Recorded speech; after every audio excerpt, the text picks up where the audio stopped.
There's a character in Chinese mythology by the name of Sun Wukong.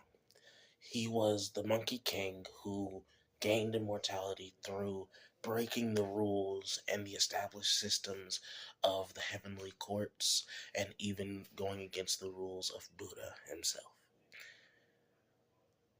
I feel very akin to Sun Wukong in the respect that I myself throughout my life have not been really adherent to authority.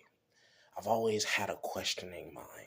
I've never really took what someone has said and just accepted it because I want to know, why is it that way? Why is it that you want me to do that thing? Why is it that you're telling me? What is the knowledge? I remember one time in 5th grade, I had a teacher, and me and this teacher did not get along very well. She didn't like me, and I'll be honest, I really did not like her. But me and that teacher would mainly disagree so much because she would say something and she would not give perspective as to why she was saying it.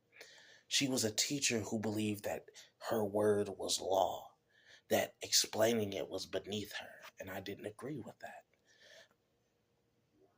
Any time that she would teach something and I didn't understand it, I asked.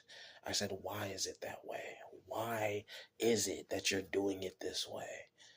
And she would get so angry at me.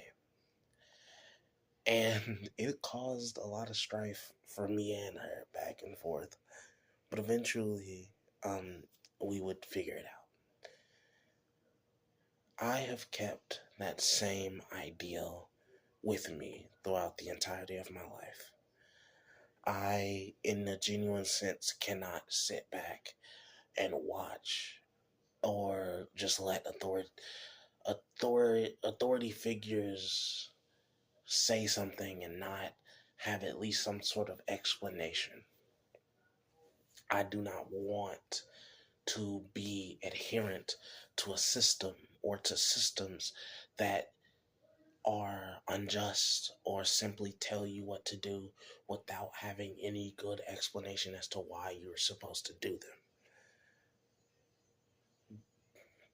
Sun Wukong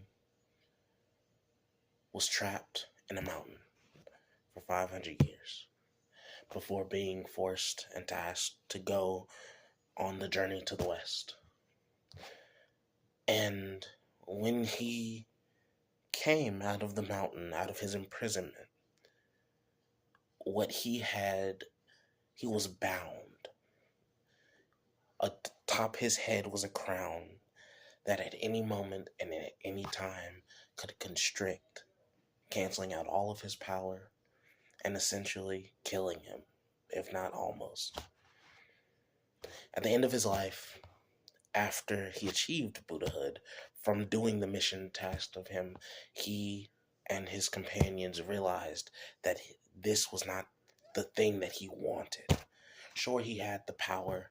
Sure, he had the abilities to do whatever he wanted, but he was trapped in a cycle that he did not want to be in.